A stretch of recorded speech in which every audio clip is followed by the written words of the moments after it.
the other failing, I think, in leadership is that we don't teach leaders that they need to let their teams know that it is okay to make mistakes. It is okay to make a mistake. Now, we know that some mistakes are catastrophic.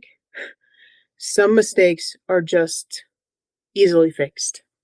But you cannot hold somebody accountable for a catastrophic mistake when it's a typo in a memo. You know what I mean? And there seems to be sort of a one-size-fits-all punitive structure for mistakes that are made. And that's a problem because you have people who are human and they're doing the best that they can do, and they made a mistake. Honest question, and please do drop a comment on social media, or if you leave a review on Apple Podcasts or wherever with your answer. What is your perception of HR? What role do they play in your work life and your career? My guest today is Mandee Bowsmith, a seasoned veteran of 2 decades in human resources in municipal government, having specialised in labour relations, employee benefits and risk management, and having overseen complex negotiations and innovative new HR strategies. Mandee has some fascinating insights into the world of governmental HR. So we're going to be talking about topics such as why HR doesn't have to be the bad cop all the time, what micro-coaching looks like and how it works, why conflict isn't automatically something to be avoided, the vital role of honest, clear communication and the art of conversation, as well as many more learnings and tips about leadership and the role of HR from Mandee's career so far. And all of that governmental and public sector experience, we can really sum up Mandee's approach and really the tone of today's conversation with the phrase humanity in leadership. So as always, plenty of useful and important lessons in this episode, and I hope you enjoy the conversation too.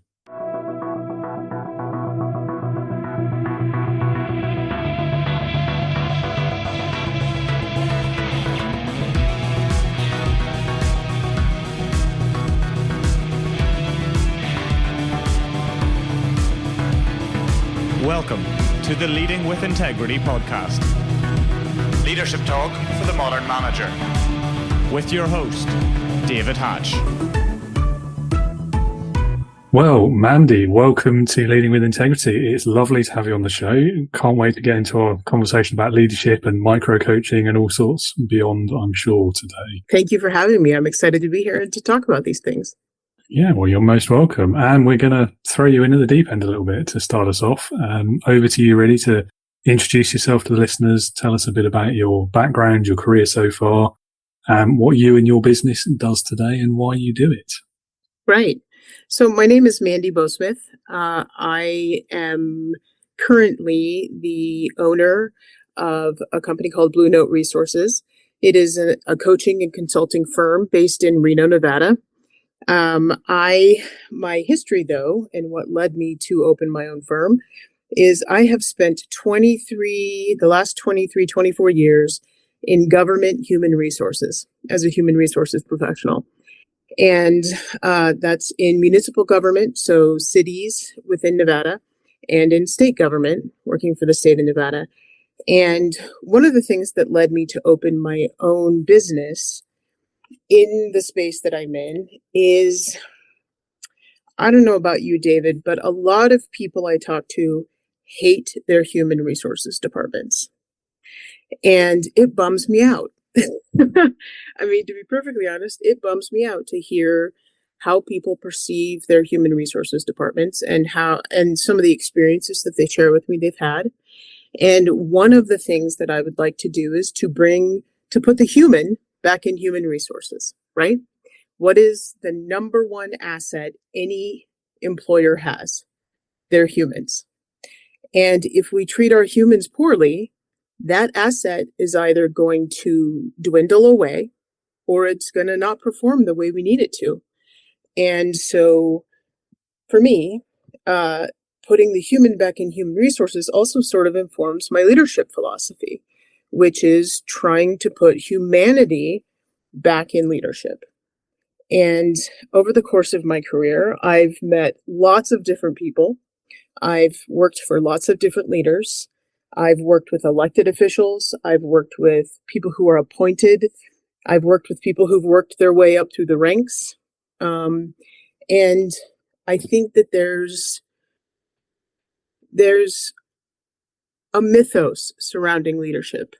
First of all, who can be a leader and what leadership should look like and what leadership shouldn't look like. And my goal sort of is to bust that open. I tried to change the way that human resources was perceived and portrayed from the inside when I worked for government. And I tried to change the way that leadership was approached by those that became leaders in the organization and from the inside. And now I'm doing it from the outside. So that's what I do. I know what you mean when it comes to HR. It brought to mind some of the social media cliches like advice to employees that HR works for the business, it doesn't work for you, that kind of thing. Yeah. And there is a quite negative perception. Having said that, in my personal experience, I've only worked for one company that was big enough to have HR, and I got on with them surprisingly well. So, yeah, it can go back and forth. And I do feel it's like any role, isn't it? I mean, leadership as well. It comes down to the people who are doing it. Mm-hmm. I don't know what it's like in government, but certainly in the private sector, there's a few high-profile examples, shall we say, of HR being weaponized. Certainly. Against the employees. Perhaps you've got some stories about that more than I do. But it really, it makes sense in a way because most leaders, and here's sort of where we get into leadership a little bit, most leaders in my experience are conflict averse when it comes to their employees. They may be bulldogs when it comes to whatever business they're doing or a business transaction or getting laws passed in the case of state government or something like that. But when it comes to dealing with their teams and dealing with employees and personality conflicts, or maybe you've got an employee who has been a rock star and then suddenly is underperforming, they don't know how to deal with it. And part of it is because we don't give them the tools, right? This is really an us problem, right? We as an organization and as human resources professionals don't give incoming leaders the tools to really handle those kinds of conflicts. And so what ends up happening is you have a leader who may be a rock star in quote leadership, but they're crap at being a supervisor or a manager. And so their thought is, well, I'll just have HR do it. So they pawn it off onto HR, and HR ends up being the bad guy because HR then has to have the conversation with the employee. And if there's discipline that results, they're the ones who typically have to hand out the discipline. And if something else happens, they're the one who typically has to get back involved and talk to the employee about things. And it really is sort of it's sort of an upside down model, the way that it works now, in my opinion, and in my work as, when I had my jobby job, my philosophy about human resources is that we are the only true internal service department an organization has. We are there to help the employees, right? David, if you're hired by the organization I work for, you're hired to do a specific job. Let's say you're an engineer. You're hired to do engineering things.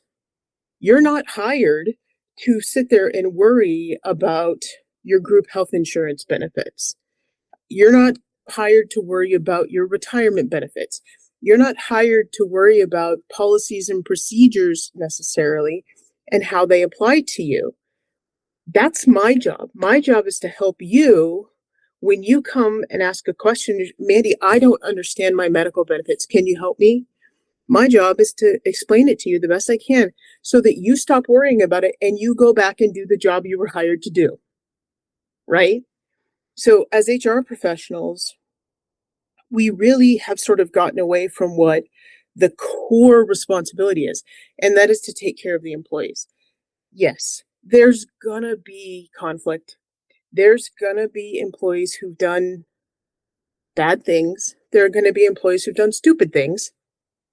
There are gonna be learning opportunities. But I think that part of the problem is we treat human resources as a hammer rather than a tool to help us get through whatever issue we're having with employees.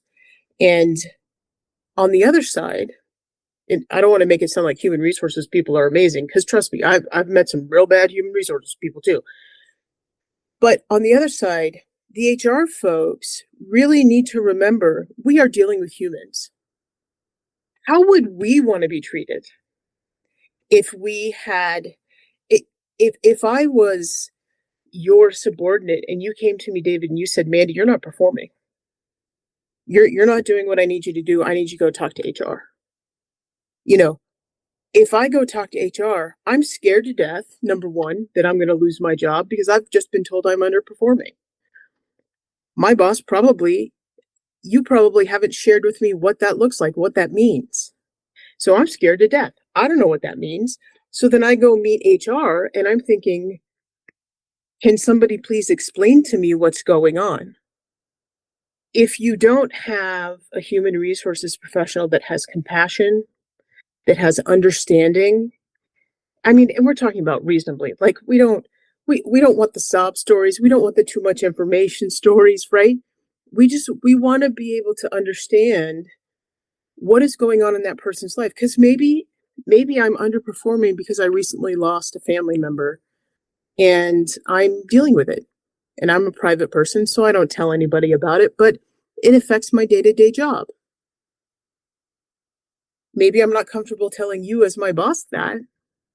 Maybe I tell the HR professional that, and then the HR professional can go back and say, well, unfortunately, Mandee's dealing with a family loss. We need to extend leave to her, or we need to do these things, or we need to have a little grace, or something like that.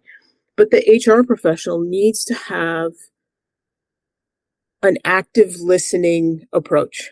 What is going on, right? You're a rock star employee. You're underperforming right now. Something is clearly going on. What's going on? Because unfortunately, right now, the way that leadership is structured, especially in the United States, and probably internationally, but my experience is here, leaders are not going to sit down with somebody and say, what's going on? A good leader will, but just your run-of-the-mill everyday leader is not going to. And I think you've touched on there one of my big frustrations in the way most, certainly in the private sector, in businesses, most leaders see HR and the way that they deal with these problems as well. Because to me, even the scenario you've described there, the leader in that situation is abdicating their responsibility. It should be them. And Yes. That's why the good leaders do it. Yes. And HR is there as a resource. So if you're not sure about, say, some aspect of employment law, say, for example, go to HR, ask for their advice. This is what's happened. How should I handle it? What's the law say? Where are my kind of guidelines, my boundaries in terms of what I can do? And then go and have the conversation yourself with the employee. Don't just go, HR, deal with it. I don't want to. Because ultimately, leaders are paid the big bucks for exactly that type of responsibility. Exactly. And HR usually are not paid that much big bucks. No, sadly, we are not paid a lot. No. Not for, we, this is awful, but we used to joke when I was an HR professional, boy, we should get hazmat pay for dealing with this stuff. Because, there's because you have some leaders, because of the mythos and the perception surrounding who and what a leader should be, they behave like crazy people. And so it exacerbates whatever situation has happened. And you're like, if you'd have come to me, like when this first started happening, I could have walked you through that. And that's the other thing with leadership. Leadership needs to lean on their resources instead of this. Here, in my opinion, or in my experience, leadership is supposed to look like the suit and the tie, and we're all stoic and we don't have any feelings, and we certainly don't have any compassion for anybody that has anything going on. You just do the thing you're supposed to do with the widget and produce the widget. Well, how realistic is that? right? I mean, let's be honest. How realistic is that when you have a team of humans, and humans by nature have feelings and thoughts, and they want to know why they're producing the widget. They want to know how the widget fits in the greater machine that we're building. And if as a leader you're not being clear and communicative and reasonably compassionate, I say reasonably because we've all had that employee that takes it a little too far and gives us a little too much information about their lives, but reasonably compassionate, being honest, having integrity, having clarity of communication with your teams, being able to say, hey, David, how are you doing today? How's your son? I heard he's playing soccer. How's that going? Or football for y'all. How's that going? It doesn't have to be an in-depth conversation. It doesn't have to be finding out somebody's life story, but taking the time to show an employee that you know their name and that you care, that something's going on in their life, you recognize their humanity outside of their employment, goes so far for a leader. That employee will then do whatever they can do to make sure they're doing the best job possible for you. It really is a simple formula that people just miss. Anyway, sorry, soapbox, I apologize. Yeah. No, I agree with you. I mean, it's exactly as you're saying. I think we're well aligned in our views on leadership, certainly. But it's what you said at the beginning, isn't it? It's putting the humanity back into it. And I can't find the words to express how heavily I oppose this idea of you leave your emotions at the door when you get to work. Yeah. It's like, it's old fashioned, it's out of date, it's counterproductive, it's harmful even, I think. I think so, yeah. And it damages your leadership, especially in this day and age with all the stuff that's happened from COVID and since then. And the world we live in now is so very different to, I mean, when that sort of approach might have maybe worked. And even then I'm still skeptical, let's say back in the 70s or whatever. I don't even think it worked then. I think me neither, but right.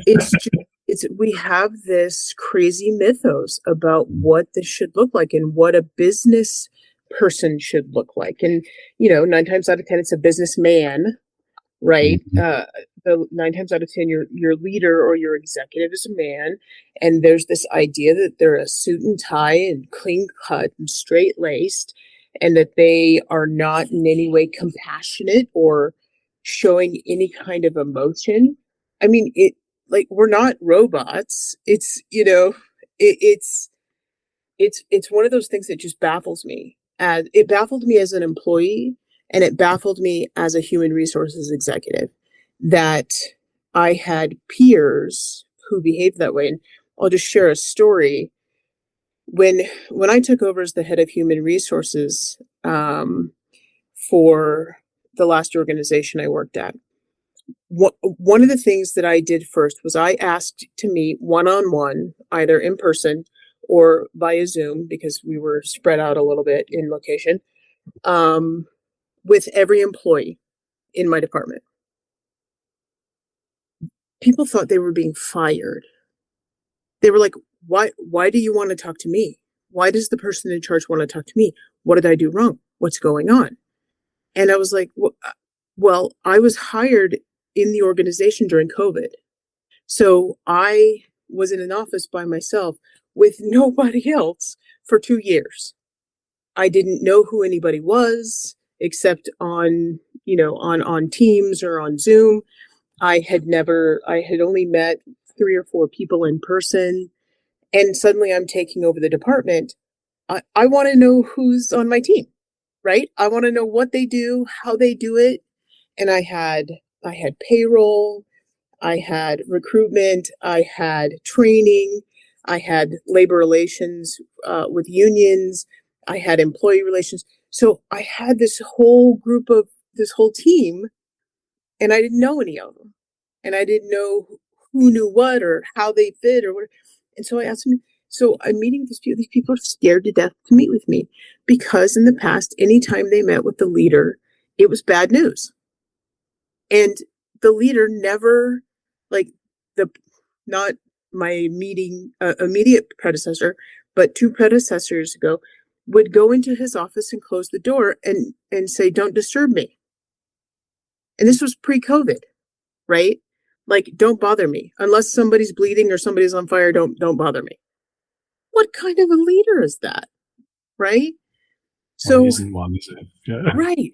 But so I met with people and I said, I want to tell you a little bit about me and I want to learn about you. And I tried to articulate what my long-term vision was for the department, because in a civil service system, it's difficult to change, to evolve and adapt to how the world is changing, right? Especially in government. And so part of my vision was we need to figure out ways that we can innovate. We need to figure out ways that we can adapt and really reach different audiences, because civil service, this isn't your grandpa's civil service anymore. This isn't you just get a job and you stay there forever and get a retirement. It's not like that anymore. So we have to change. And people were stunned, first of all, that they weren't being fired. And then it was a way for them to connect with me. And they started to ask me questions. They started to, we used Teams as our platform. I started to get Teams questions from people about, hey, where's this going? Where is this going? And so then that informed how I did staff meetings. So then I did staff meetings where I tried to give them as much information as I could about the organization-wide direction.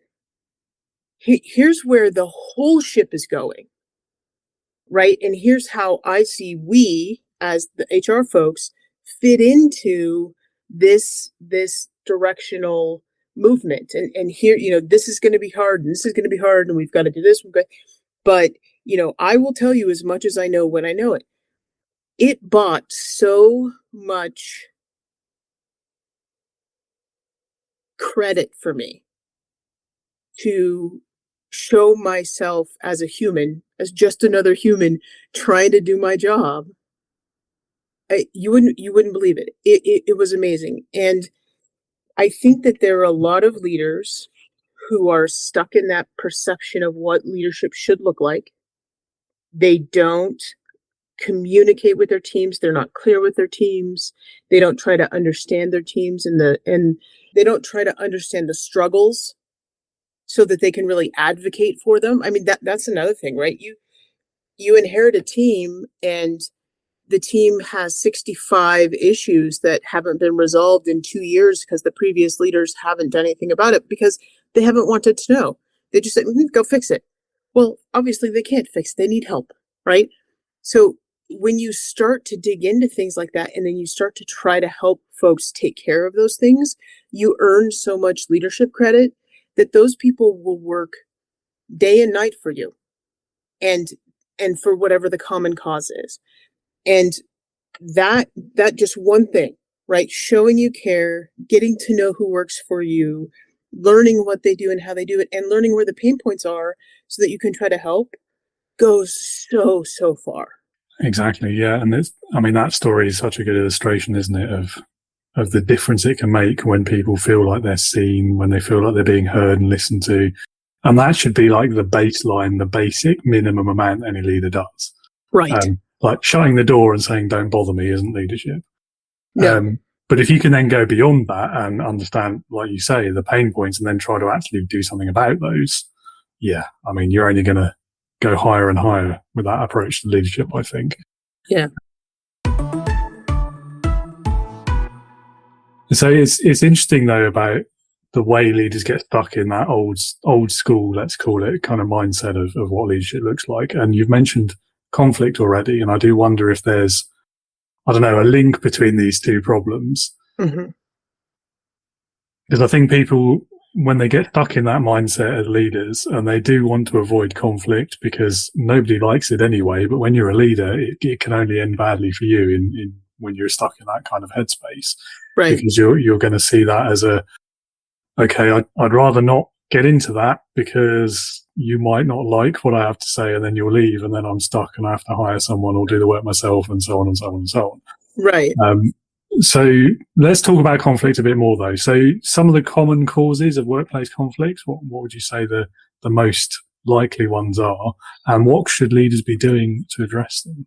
Yeah. So in my experience, in what I've seen and what I've worked with, the most common causes of conflict are personalities within the teams, uh, perception. Perception is a huge, huge bringer of conflict because people, those personalities draw conclusions from what they see and from what they hear. And that creates a perception, whether good or whether bad, about what's going on. And then they internalize it. Well, Sally's getting something I'm not getting. I perceive that Sally's being treated better than I'm being treated. It's the personal, the perception, a lack of real, honest communication. I think that, we live in a time that is, in my opinion, both amazing and crazy. And it's amazing because we have so much awareness, right, of diversity, of equity struggles, of inclusion. We have so much awareness of workplace law, of, what's illegal, what's legal, what you can do, what you can't do. But it's also bad because people get very, you know, people are very all or nothing. Well, I I can't call I can't say good morning, young lady, because it sounds derogatory anymore. So I'm just not going to say good morning to anybody ever again. Like that was a true situation that happened with me. Yeah, I believe you. Yeah. Yeah, it's so people are very all or nothing. I mean, this is going to sound stupid. It's like when you're on a diet and you have a sugar soda, and then you're like, well, I've screwed up today. I might as well eat 3 banana splits because I've screwed up today. It's the same thing. It's this all or nothing idea. We're very 0 to 60 creatures, right? And directional clarity is something that causes conflict.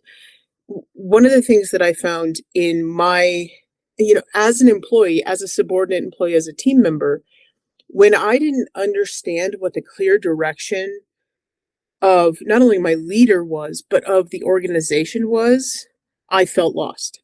And I felt I had perceptions. Like, does my leader know what they're doing?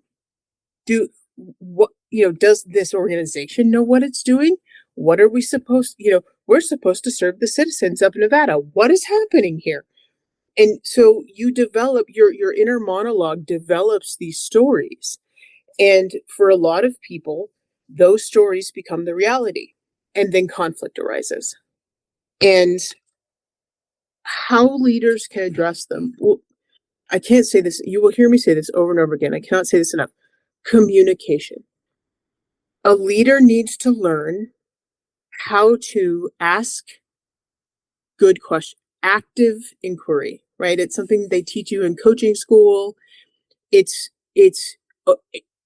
asking open-ended questions, not yes, no questions, asking questions, really seeking to understand what it is the person in front of you needs to tell you, right? Because a lot of times what they need to tell you is not what they're telling you. And really actively listening to what they're telling you. That's, most leaders, I don't know, most leaders are, I'm listening, they're not listening. I'm sorry. For those of you who are watching this, I just mimed my phone. They're on their phone, right? Or they're writing something down that has nothing to do with what you're talking about. There's no interaction. There's no connection. And when that happens, people don't feel heard. People don't feel seen. And that creates further conflict.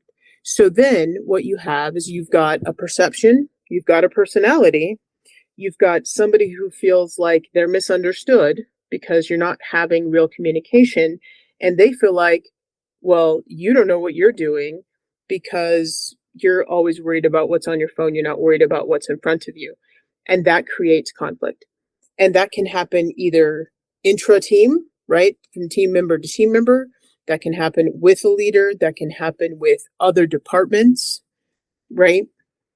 The best way to combat it, in my experience, you sit people down and you talk to them and you say, what is going on? Tell me why you're upset. Tell me why this is a problem. And also, let me say, the leader doesn't have to have the answer right then. That's the other misconception, is that the leader's going to have all the answers and they're going to have them immediately.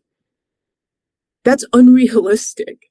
So if you say, look, as your leader, I want to talk to you about this. I want to understand what's going on.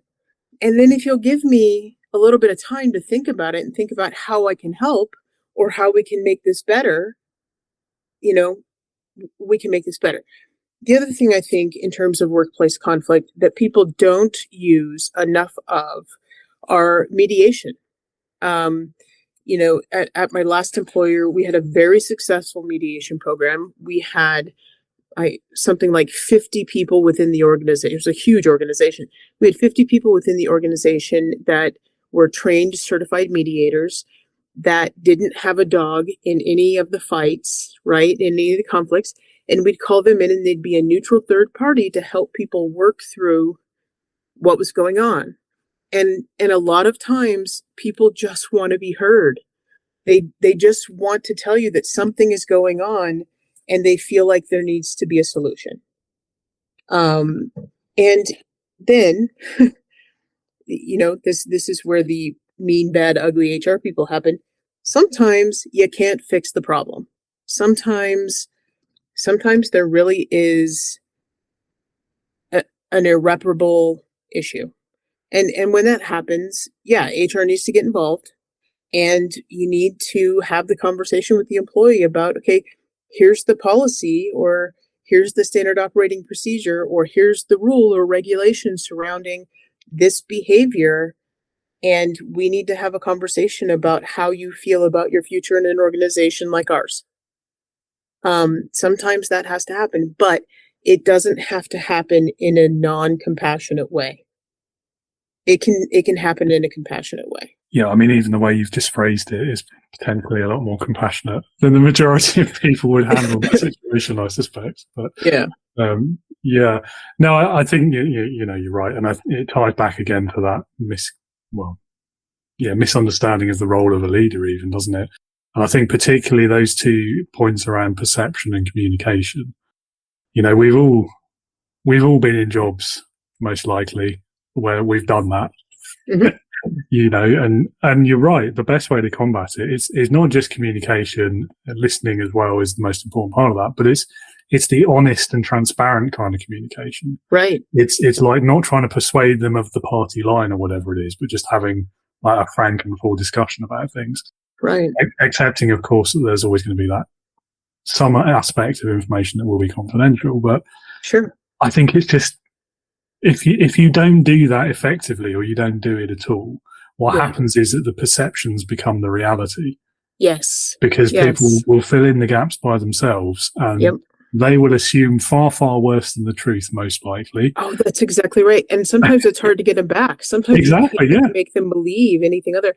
And the other thing is having the foresight to say, David, we're gonna have this conversation, and I want you to understand something up front. I want to understand what's going on. I want to try to help, but I may not be able to help. I may not be able to affect whatever the outcome is you're looking for. So I want you to know that up front. Being honest and being transparent, and clear. Setting expectations is very important. That's another thing, is people have expectations. I know, we try not to have expectations, but we do. Every situation we go into, we have an expectation of some way. And one of my failings as a leader that I worked very hard on was I expected everybody to do their work in the way that I would do it. Right? I wanted the same standard that I thought that I put out from my team. That's really an unfair expectation for a number of reasons. First of all, I never said, I want you all to be just like me, right? And I never had any kind, like, even if I did want that, I never had any kind of demonstration of what that would look like so that there was a mark for them to hit, right? You know what I mean? And a lot of times, one of the things that I found was an issue was, as a leader, having an expectation of an employee, right? We had, at least in civil service, you have performance standards. You have a certain set of standards, and they're tied to the job description typically, and they're tied to whatever so as an engineer, you would have certain job performance standards for being an engineer. But there are those written expectations and those written standards. And then there are the ones that the manager has for you or the leader has for you in their head. The expectations that they're holding you to, or the standards they're holding you to, that you know nothing about. And so you can never hit them. That's something too, is teaching leaders. You can have high expectations of your teams. We want you to have high expectations of your teams, but you gotta tell them what those expectations are. You have to be able to articulate the expectation. And if you can't simply articulate the expectation to the employee, then there's something that you got to work on, leader. 100%. Yeah. And just going back again to where you started, I think it's so important that misconception that the leader always has to have the answer. And I love the idea of saying up front, I might not be able to help you with this, but I want to hear you out. Yeah. Because I don't know, I feel like that misconception, most of the time, it comes from the leader themselves. Like, they put themselves under that pressure. Yes. I'm leading, I have to have an answer. Yes. I don't think the person on the other side of that conversation necessarily expects an immediate answer or solution. And so if you force yourself to offer one, you're actually damaging your credibility with them. Yes. As much as anything else. Yes, and with their coworkers, because you know what's going to happen. Yeah, because they're going to go and tell everyone. They're going to go back to the water cooler and tell everybody what just happened. Yeah. Yeah, absolutely. But yeah, I think it's also about honesty as well, isn't it? And yes, you know, I mean, it's unfair on you to put yourself under that kind of expectation, but it's also unfair on them, because whether you realise it or not, you're not being honest if you say something. Well, and like, I'll solve that by tomorrow. Right. Well, and that's, for me as a leader, that was one of my expectations, was that people be honest with me. Mm-hmm. But that's in my life, right? Like, my children forever hear me bang on about, I need you to be honest with me. Do not lie to me. Because if you're lying to me about this, then there might be something down the road that's really serious that I really need to believe you about, that may be a safety issue or something. And I'm not going to believe you because you've spent the last 4 years lying to me. Right. So I have the same sense with the people that I supervise or I lead, but that expectation I can articulate very clearly to them, because I am also, the other failing, I think, in leadership is that we don't teach leaders that they need to let their teams know that it is okay to make mistakes. It is okay to make a mistake. Now, we know that some mistakes are catastrophic. Some mistakes are just easily fixed. But you cannot hold somebody accountable for a catastrophic mistake when it's a typo in a memo. You know what I mean? And there seems to be sort of a one-size-fits-all punitive structure for mistakes that are made.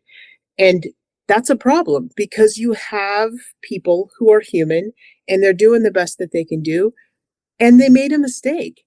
And you should, one of your questions to me was top 3 team building tips. One of my team building tips is, as a leader, you should create a safe space.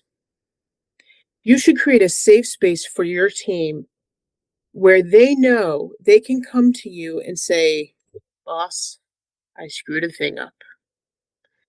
Here's how I plan to fix it. Or, boss, I screwed something up and I'm sorry. I'm not sure how to fix it. Can you help me? Right? And where your answer is not going to be you're fired or, wow, okay, you're on suspension now while we figure out what to do with you, or, some yelling, screaming fit. I've had bosses do that. It's okay. What's our solution? How do we fix it? How do we move forward? And then that leader, this is crucial. That leader, if for some reason that mistake comes back on the leader, like say from their leadership, I can't stress this enough. It is imperative that that leader say, we made a mistake. We, as in we the team, I am the team, we made a mistake. We fixed the mistake. Please let us know how you want us to proceed. As opposed to Mandee on my team. She's always screwing up. She did this again. I don't, because what that does is that shows other, like if you're in a leadership meeting, that shows other leaders that you're that guy, right? They're like, oh, right. Okay. Well, Mandee's the scapegoat. So, okay. Well, it's always Mandee, right? And instead of saying, I've got an amazing team, sometimes they make mistakes. We made a mistake. Here's what we did to fix it. Please let me know if you want us to do something differently.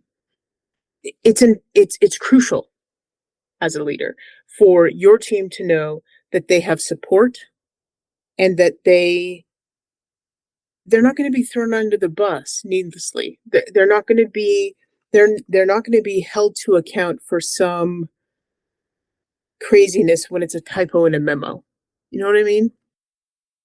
Absolutely, yeah. And I find it's usually those leaders are the same ones who will take credit for everything when it goes well. It's like, yeah, I did that. Yeah. I led the team that achieved all of that. That was me. Yeah.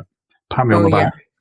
Yeah. I think it's so important. And I mean, the honesty point is key, but I think with mistakes, there is no one size fits all when it comes to solving them, firstly. But secondly, like if you punish the little typos as if it's the end of the world, then when something that might be the end of the world comes up, they're not going to tell you. Exactly.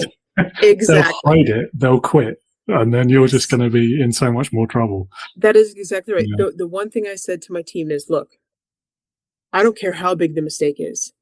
Please tell me about it, and please let's figure out how to fix it, because I don't want to be blindsided when I am in an upper level leadership meeting. I don't want the governor's office or the city manager's office to come to me and be like, what's with this? And I have no idea about it, because that makes me look like an idiot. And of course, I don't want to look like an idiot, but also that makes us look like we don't know what we're doing as a team, and there's no communication. And whether, it's just as important how the leader's leadership sees them, if you know what I mean. Yep. In terms of the everyday operation of a company or of an organization. And I used to say, just don't blindside me. Let me know what's going on. I want to fix things. Tell me what's happening. We will find a fix for it. I will make sure that the people who need to know about it, and we'll move on with our lives. Yeah. I think the reason so many people get this the wrong way around is because there's this, maybe it's an unspoken assumption or it's a perception, but this idea that if you are relaxed about mistakes, they get more common. Mm-hmm. And I think that's actually completely back to front. I mean, I've certainly seen it, like the harsher you are in reaction to a mistake, the more frequently they'll happen and the bigger they'll get. Because if you've created that environment of fear, people are so afraid of screwing up that fear, that stress makes them less capable, and the performance drops anyway. And so the mistakes start to stack up. Absolutely. Which, is quite counterintuitive for a lot of people, I think, but that's the way it works, unfortunately. So. That's the way humans work. But if you take the time to build the foundation, like we talked about earlier, of communication, of listening, of active inquiry, of trying to understand, and creating that safe space for your team, you will have a team that, again, they're going to work their butts off for you. They're going to do the best they can do. And they're going to tell you when they screw up because you've made it safe for them to tell you. Definitely. And that's probably one of the early tests that any new leader is going to face, is the first time someone in your team makes a mistake. Mm-hmm. The way you handle that sets the tone for all the future mistakes. It does. No pressure though. Like, but Right. don't get it wrong. Yeah. No pressure, leaders out there. It's fine. Yeah. Yeah. We're not practicing what we preach there, are we? But anyway, yeah. I really want to talk about this micro coaching concept that you're advocating, because I think most people will have heard of coaching and they'll know what that is. So what's the micro bit and how does that work? Yeah. So it's interesting. In my practice, I have a client who is very high level CFO. And that means that she has a bunch of masters, right? Not just the leadership of the organization, but then there's elected officials she answers to and stuff. So she's got a lot of masters, a lot of pressure, a lot of stuff. And she had a really big meeting with a really big presentation and was just fretting. She was just losing her mind over this. And I kept saying, you know your business. You know they picked you to be this role because you know what you're doing. Trust in your knowledge. Trust that you know what you're doing, right? So we went through the presentation and we worked on presentation skills. We worked on those things. And she got a little bit more confident. And then she called me a couple of days later. Was like, I'm not confident. I said, okay, here's what we're going to do. I'm going to call you 1 hour before that meeting starts. 15 minutes, we're going to talk. She said, okay. So I called her and there wasn't even a hello, how are you? Nothing. It was, what is your message today? What is the message you are delivering today? What do you want to get across? How are you going to know if your message has gotten across? How are you going to know if that message is really registering with your audience?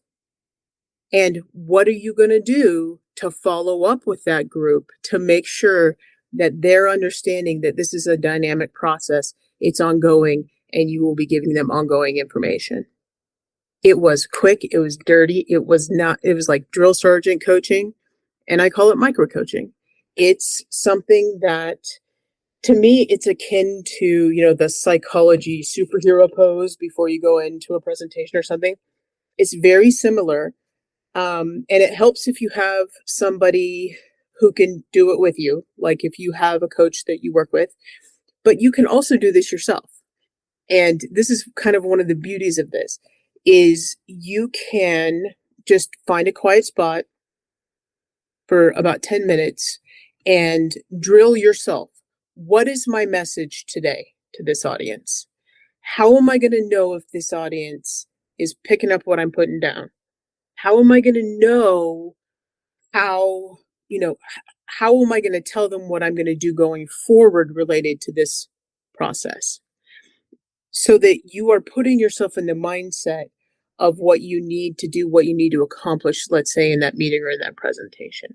It's very powerful. My client called me that afternoon after the meeting and said, oh my God, Mandee, it went better than I could have ever thought it would. And she had gotten a text message from her longtime mentor, who is a very stoic human, sent her a text message saying, you did an amazing job today. Well done. And she said, that was amazing, right? But it was because you know your stuff, right? If you're in that position, you know your stuff. You have to be confident that you can present it. And you have to be cognizant of your audience. How am I going to get this across to this particular audience? What are the words I need to use for this particular audience? And how am I going to know if they're getting it, right? It's strangely very, very effective. I guess not strangely, but it's really cool. It's really cool to watch. I really like the idea of self-coaching there as well. I mean, I also like the idea of that third party perspective that a coach or a mentor brings, but sometimes you don't have the time. Yeah, right. to go Exactly. through that whole Sometimes you don't conversation, do you? Yeah. right. It's yeah, I mean that's a great demonstration as well, the story of how it works. So yeah, thank you for sharing that. And yeah, I mean coaching feels like it's something that all leaders should be able to do anyway. I am so glad you said that. I one of the things. So let me step back a little bit. Mhm. Coaching is. I realized before I trained to become a licensed coach, right, a certified coach.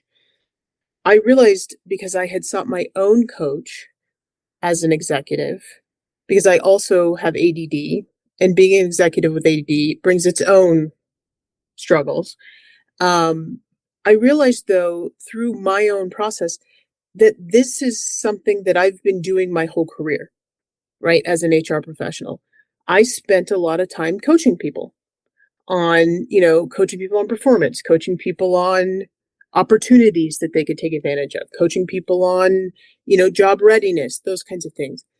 And it's something that comes sort of innately to a lot of people, but some people need to learn it. But it's a skill, that active inquiry and active listening piece. It's a skill that can be learned and can be taught, and it's not difficult. It's just something that you kind of need to practice to get good at and to understand how it works. And I absolutely think it should be part of every leadership training course. It should be, something that here's how you can make yourself a coach to your teams, right? And that goes along with that safe space as well. The other thing that I want to say surrounding this is I think, and this goes back to what I first said, or what I said in the beginning, this perception of who a leader is or what a leader is or how they should look or how they should behave, to me, it's a load of manure.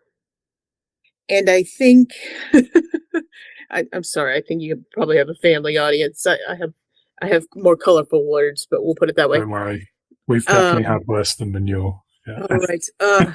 And the reason I say that is because humans are so different from each other. It's what makes this world an amazing place. Different cultures, different ideas, different personalities, different, belief systems, who we are as people. Trying to stick a human into this suit and tie stoic mold is folly. And I think this is why leadership fails in a lot of ways for its teams. Because number one, I believe we should teach leadership at every level of the organization. I think that along with those mandatory classes that you have when you first get hired in your new employee orientation, like drug and alcohol awareness and sexual harassment prevention, and, in the United States, we have policies and procedures, and then we have the Family Medical Leave Act and the Americans with Disabilities Act and familiarity stuff. I think you should get a leadership training class because people can lead at all levels of the organization. And some people want to lead, but they are never given the professional opportunity because maybe they don't look or sound the way that everybody else does. So leadership is not the clothes you wear. Leadership is not what race you are or what your biological affinity is, to use my anthropological term. Leadership is not what school you went to, what degree you hold. Leadership is about knowing and understanding how to mobilize teams to do what they need to do. And you could have a custodian should be given leadership training because maybe there's going to come a situation where that'll kick in for them. Maybe they have to lead a team. Your secretary should have leadership training. Perhaps she needs to lead a project. And, but also we need to give our employees the same, the same words. Because I don't know about you, but I've had leaders go to conferences and come back and be like, oh, we're going to try this new thing. I learned this new thing at this conference, and we're going to try this new thing. And here are all the new buzzwords. And everybody's sitting around going, what did he say? What is that English? What did he say? Right? because you're not, no, you don't understand the same thing. So if you give everybody the same playbook, right, people are going to understand more why you're doing what you're doing. They're going to understand, okay, we're going to have to pivot, and here's how we do this. And so in my world, and what I train and what I'm developing right now is, for lack of a better term, because I understand this is not inclusive, but it's my working title, is everyman leadership. I want to make leadership training courses that are for everybody, and they're accessible, and they are not cost prohibitive. That's another problem we have with leadership, is typically the people who have access to leadership training have already been handpicked or identified. And so the money goes to them. It doesn't go to other people within organizations. And so if somebody wants to take leadership training and they have to pay for it out of pocket, I want to make it something that's affordable for them. Because I was one of those people who worked in an organization, training dollars were scarce. And so having something that's accessible and affordable and can give you some leadership skills, and then maybe you want to move on with that. Maybe you don't, because not everybody's a leader, right? Some of us are born charismatic leaders. Some of us are born going, please, God, don't pick me to lead anything. So other people are like, oh, okay, well, I can do it if I have to. Some folks are really happy just coming to work every day, doing the job, and going home. It takes all kinds to form a team. But if we give them all the skills or the knowledge of the skills, to me, that makes better team members, and it makes better leaders. I agree. I think everyone should have access to it. I'm with you on everything you said about availability and affordability as well. I mean, a very similar approach that I take in my business as well. It is a difficult one. I mean, it would, no question, create better leaders at later stages of their career if they're given that training before they get to that level. Because there's so many that we've encountered, I'm sure we both have, where they've already got to the lofty heights and never even seen, heard, or thought about what leadership is and how to do it. And even once they get to those lofty heights, in so many organizations, even then, they're still not given training until or unless they really badly stuff something up from a leadership perspective, or they offend someone, or they have some other, well, again, with your HR background, you know more about that than the rest of us, no doubt. Yes. And then it's like, here's some remedial training. But even then, it'll be, we want you to go and do this strategic leadership course because you have to cater to the ego, Daniel. They won't agree to do it. And Oh, and it happens more than you think. I mean, it's, I don't know. Especially civil service, there's this, everybody has a joke about civil servants, but I have seen where literally the last old white man standing is the guy who becomes the leader of the group. And, maybe he's been an electrician his whole life, and suddenly he's the director of public works, has had no leadership training, has had no supervisory, he doesn't know. And suddenly he's in charge of all of his friends. Right. And then, and the organization doesn't step up and say, hey, let me assign you a coach, or, hey, let me assign you an HR professional that can help you navigate these things, or, hey, let me put you through this training.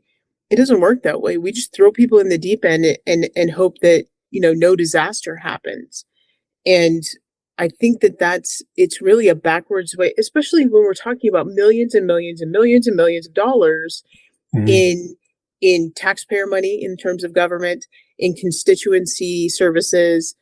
I mean, it's ludicrous that we take leadership so lightly, in my opinion. It really is. But I think, going back to your other point as well, it makes people better employees. Like if you've done the leadership training, if you've learned how to coach and how to ask those kinds of questions as well, you're going to have better communications with colleagues at the same level.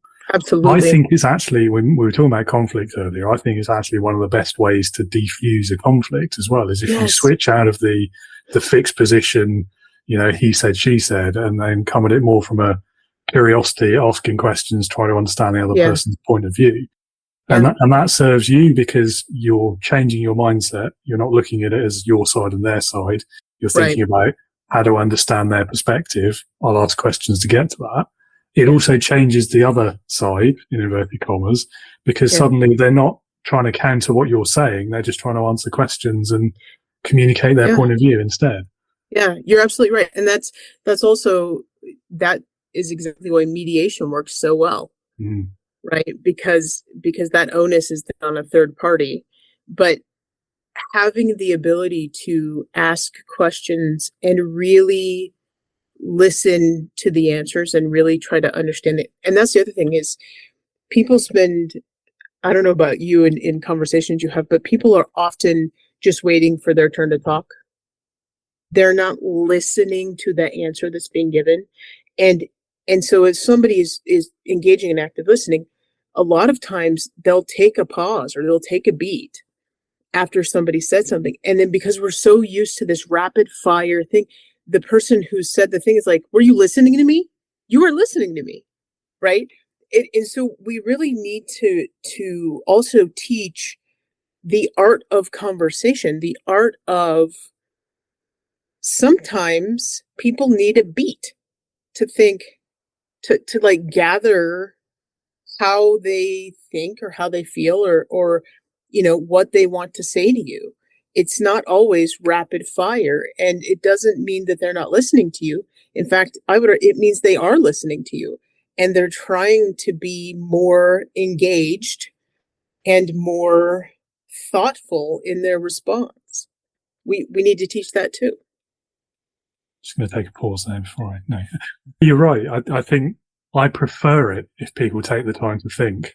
Like, and I agree with you. I've had people say that to me as well. I was like, were you listening? It's like, yeah, I'm just collecting my thoughts. I don't want to have the knee jerk or off the cuff or the prepared response. I want to actually genuinely answer what you've said. Right, exactly. Yeah, so I actually take that as a compliment when people don't have an immediate answer the second I stop talking.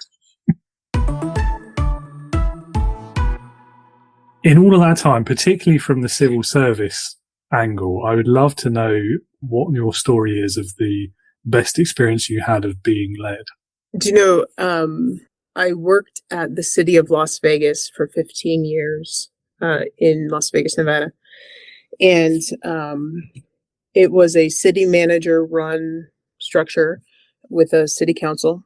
And I was in human resources, and I was a lower level human resources professional. And we got a new city manager. And she had been the assistant city manager for years. She had grown up in government.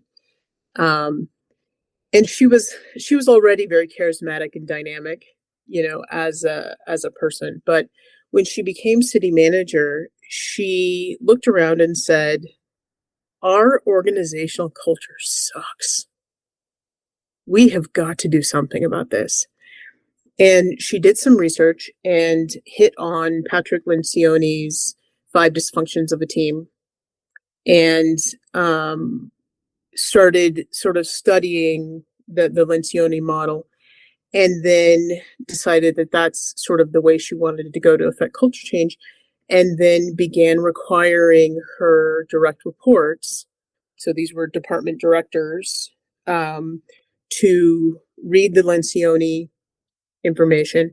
And then they did a retreat with the author and, to learn these things. And she required of her subordinates either buy in or get out. This was an approach that what I had never seen in my career as a civil servant, because, there's the old joke, it takes an act of Congress to get fired if you're a civil servant. It is rather cumbersome, but these were executives, right? They were appointed. They had no job security necessarily. But she said, you're either on this bus or you're off the bus. And she spent about a year gaining support from her leadership staff and the executive team. And then she rolled it out organization wide.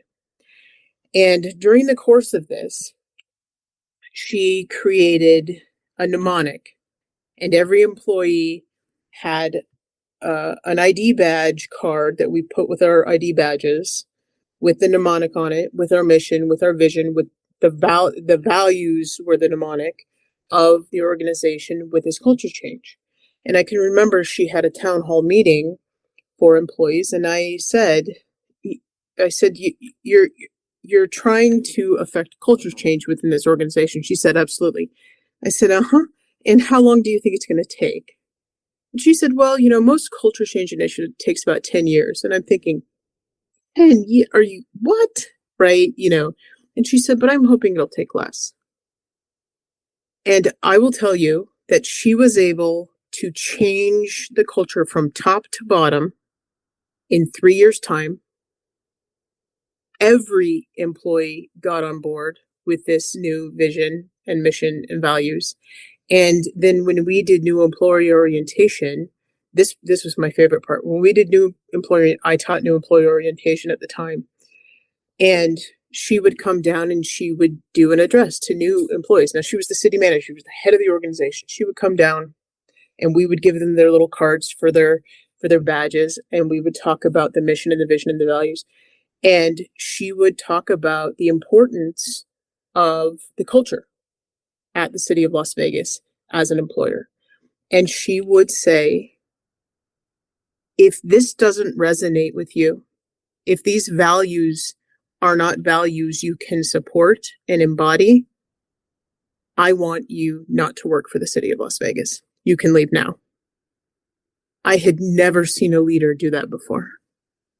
And I was so, it was so funny. I had this mixture of pride and fear, right? But I was like, yes, finally, somebody who's saying, this is who we are. If you don't want to be part of who we are, that's fine, but you need to find another place to be. And that experience shaped the kind of leader that I became, because I then went on to positions of leadership and actively tried to change culture in those positions. And most people would tell me I was crazy. Why are you doing this? You can't change culture in government. Yes, you can. I was a part of it. I've seen it happen. I was a part of it. I know it can happen. The problem is, I was an HR kid. I was either the director of HR or some lowly HR person, and I'm pushing from the inside. And what that leader had done was spent a lot of time getting buy-in from her executive team and working out. And one person within an organization can't, you can start and you can make progress, but it's not going to work organization wide. And that's where I went wrong. But I know it can be done. I watched it happen and it was phenomenal. And to this day, that culture still exists at the city of Las Vegas. It was transformational and it was amazing. Hard to find a better reference on that, is the fact that it's still there. Yeah, I mean, love The Five Dysfunctions as well. That's a great book. Yeah, Lencioni's work is amazing. Yeah. Yeah. I mean, I guess I'm slightly hesitant about the my way or the highway approach, but I suppose when you're talking about the culture rather than any individual decision, perhaps that is okay. I don't know. And probably I should tell you what the guiding principles were. So the values, I guess the values were, the mnemonic was action. So it was accountability, creativity, teamwork, integrity, ownership now. So it is literally, let's see, it's almost 10 years later and I still remember the mnemonic. Like, it was that powerful. And I think that, having things like accountability and integrity and ownership in your values and creativity, that's the other thing, man. Boy, giving people the time and the space to be creative about their work, even in a civil service situation, even when you think it's paper pushing, can create so much amazing stuff. I mean, it's really cool. But anyway, sorry. Yes, you're right. The my way or the highway is not necessarily the way to go, but what was pivotal, I think, was that she she was adamant, this is our culture and this is what we embody. And she would quiz people. I mean, she would stop people and be like, what's action? We would do awards for people that embodied accountability or embodied creativity or embodied teamwork. I mean, it really was sort of all encompassing in a way. And in that way, people had the opportunity to buy in. It was pretty great. Yeah, fair enough. And yeah, I mean, it's clear from the way you speak about it as well. So Yeah. Definitely left an impression, didn't it?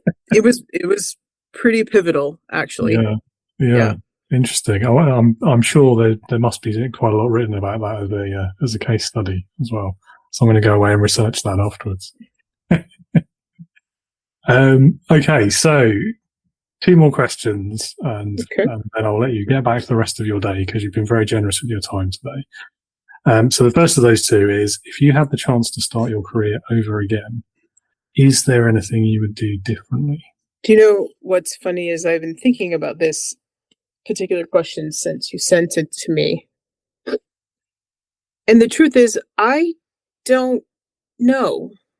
I mean, certainly there are some mistakes that I've made that I wish I hadn't. But those mistakes also taught me lessons that I needed to learn as both a team member and as a leader. And all of the experiences that I've had over the last 24 years have made me who I am, both as a leader, as an HR professional, and now as a coach and a consultant. And it has really shaped, what I believe leadership is and how I want to move forward in this space and teach other leaders. So I don't know that I would do anything differently, actually. It's quite an honest answer. Thank you. I think if most people, the majority of people, I mean, ignoring the people who ended up in prison because of a really bad business decision, etc., I think the majority are going to answer pretty much the way you have, I suspect. Yeah. Because, I mean, there's individual things that all of us wish we hadn't done. But in the grand scheme of things, if you're happy with where you are, it's got to be no, hasn't it? Yeah. I've been exceedingly fortunate in my career. I've worked with some amazing people doing amazing things. And I have a sense of service as a result of being a civil servant. And I think it's just, it makes me who I am, and it makes me want to sort of deliver my message to as many people as I can connect with about, you may not think that you're leadership material, but I'm here to tell you that you probably are. And, but on the flip side of that, one thing I think we need to acknowledge is that leadership is hard. It's a difficult role to be in.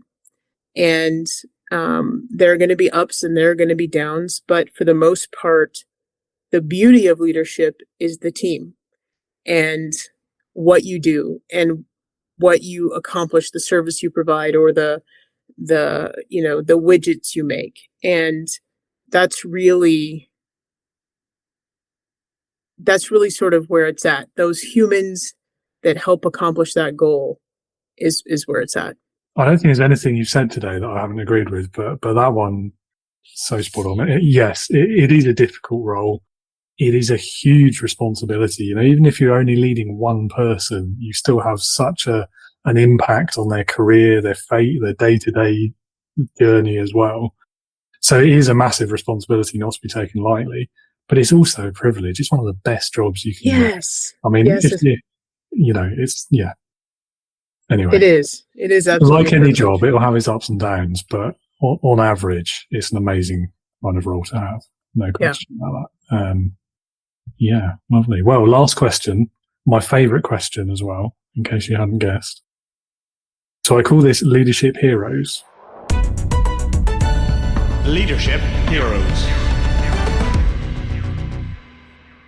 So if you had to pick one person They could be anyone you like you don't have to have met them. They could be alive or dead, past or present, real or even fictitious, if you fancy that. Who, in your opinion, would perfectly embody leadership? Who would that person be and why? Oh boy. Well, okay. So, my first answer would be the leader I told you about, City of Las Vegas, that did the culture change. To me, she's a complete rock star in terms of leadership. I think if I were to talk about fictional heroes in terms of leadership, I would go, and this is going to make people both laugh and cry, I think. The United States had a show, started, I think, in 1995, 94, called The West Wing. And Martin Sheen played President Jed Bartlett. And I loved his leadership because it was so flawed. It was so human. And he was so human in this massive role of responsibility and human lives and the people around him. And he had to learn over the course of his presidency that, it wasn't about him and it wasn't about the power. And,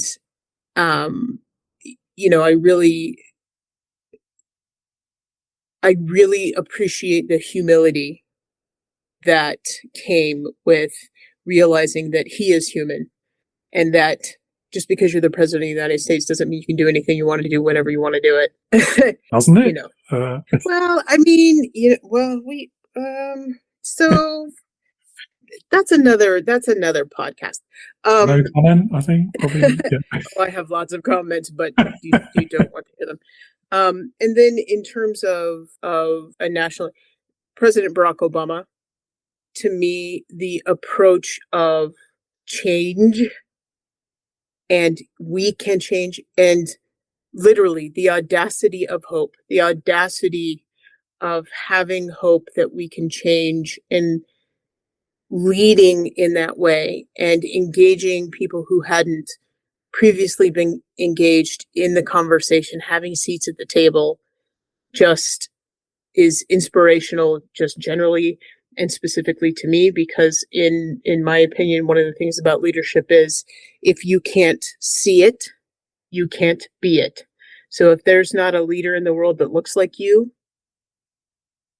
may not believe you can be a leader like that. And that's the first time in American history, in my opinion, that we've had somebody who really embodied integrity and authenticity in that kind of an office that could show people what you can do.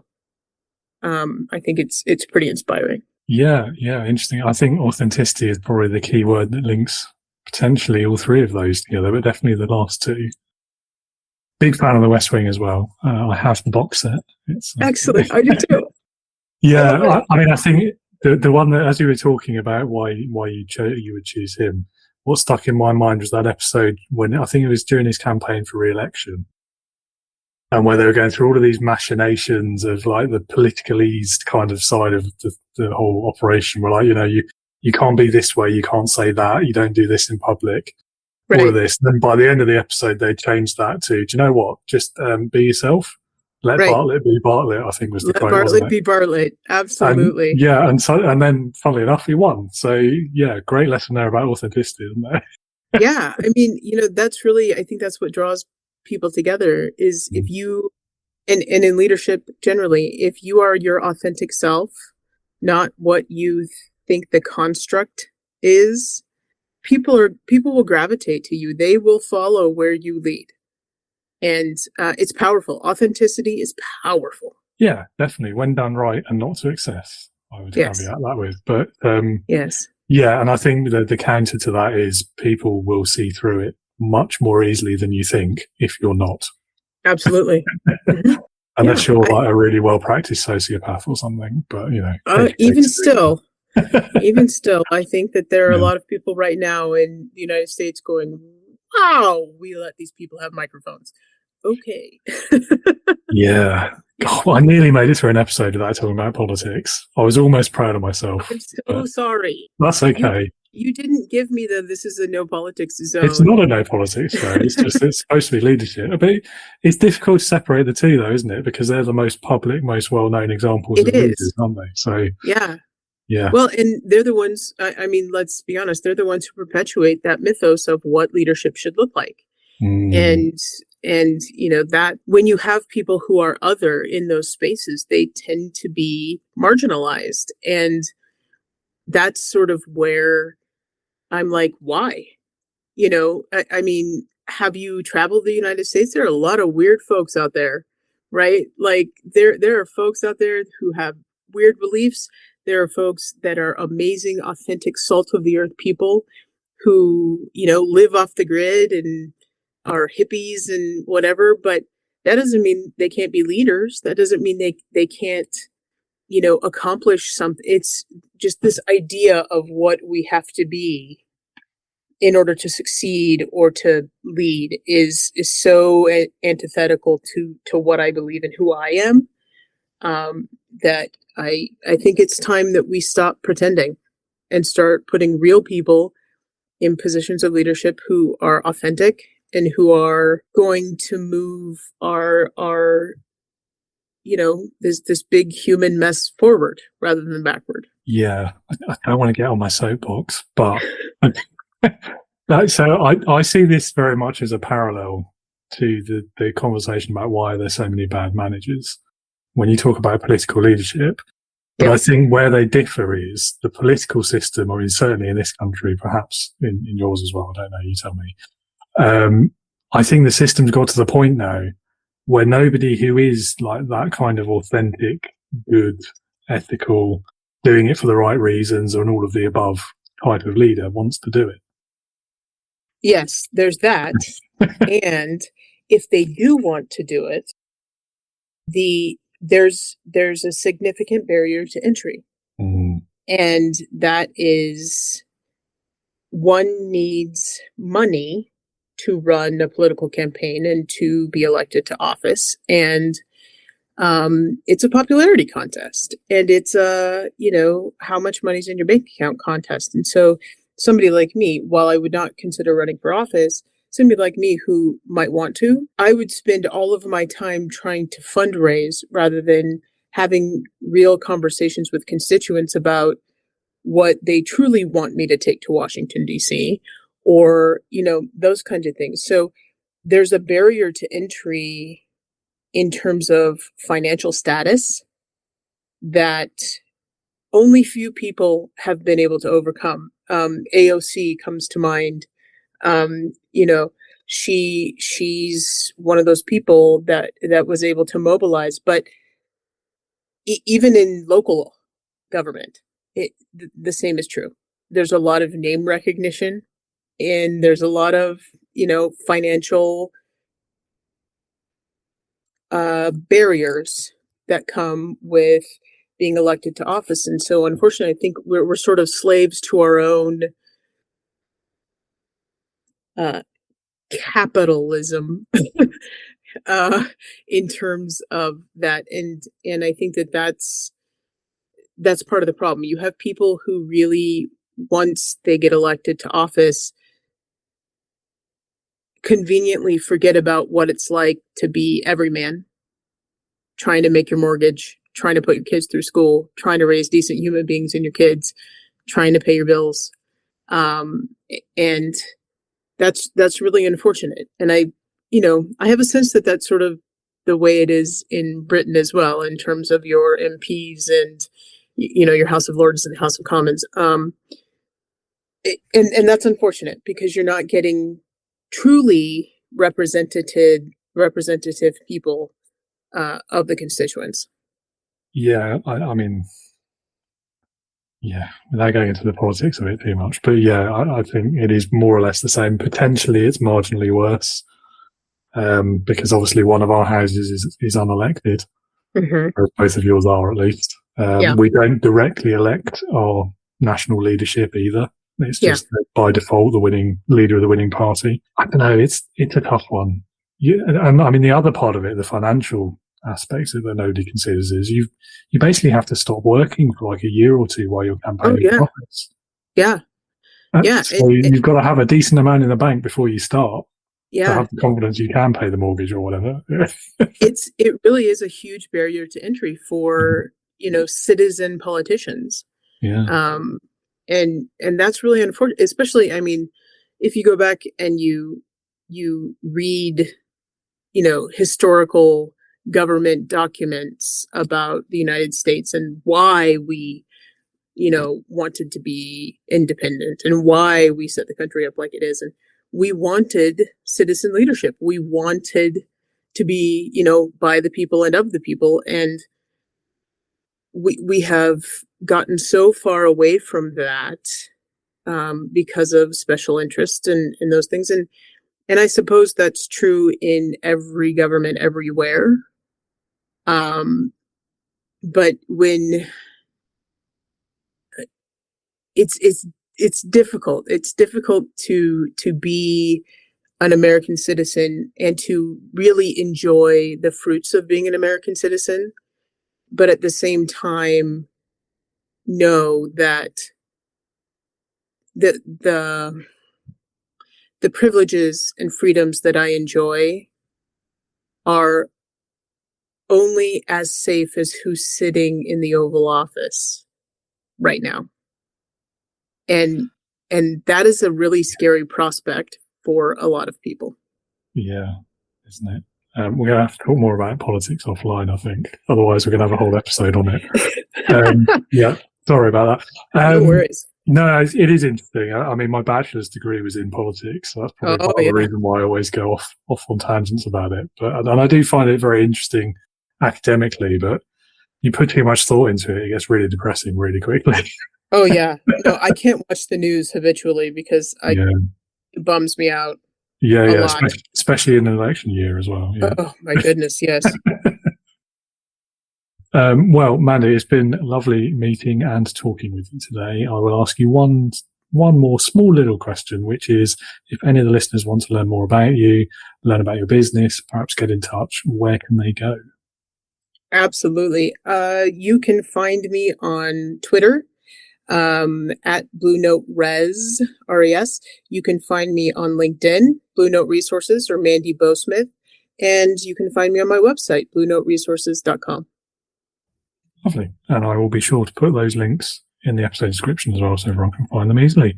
Well, that's it. That's more than we've got time for, really. We've overrun. So it must have been a great conversation. Have a great rest of your day, and thanks very much again. Thank you. Thank you again, Mandee, for a great chat today. I enjoyed myself, and I'm sure the listeners or viewers did too. Speaking of which, listener or viewer, whichever you are, if you would like to know more about Mandee's work, then do pay a visit to those links that I've put in the show notes or the description below. Do that now. Don't miss out. Loads of stuff to learn. Also, don't forget, come and join us at Integrity Leaders. If imposter syndrome, leadership knowledge, confidence, or workplace interactions are something you are struggling with as a manager or a founder, then you can access learning, resources, even some one-to-one support from me at www.leadernotaboss.com, and just click on that green button and sign up to join the Integrity Leaders online community. And I've built this specifically for new leaders, first-time founders, or learner managers, people just like you. And as a podcast listener, you can use the exclusive promotional code of HALF-OFF24. So that's half off, all caps, all one word, and the digits 2 and 4. That will give you a 50% discount on your monthly membership for as long as you remain a part of the community. So I'm looking forward to welcoming you aboard. That's all from me today. Do tune in again next week when I'll be chatting leadership in the Marvel Cinematic Universe and more with my guest, Sai Islam. So if you're a fan of the films, the comics, or just an all-round nerd like me, it's not an episode you want to be missing. I'll see you then. Thanks again for listening/watching today. And until next week, be a leader. not a boss.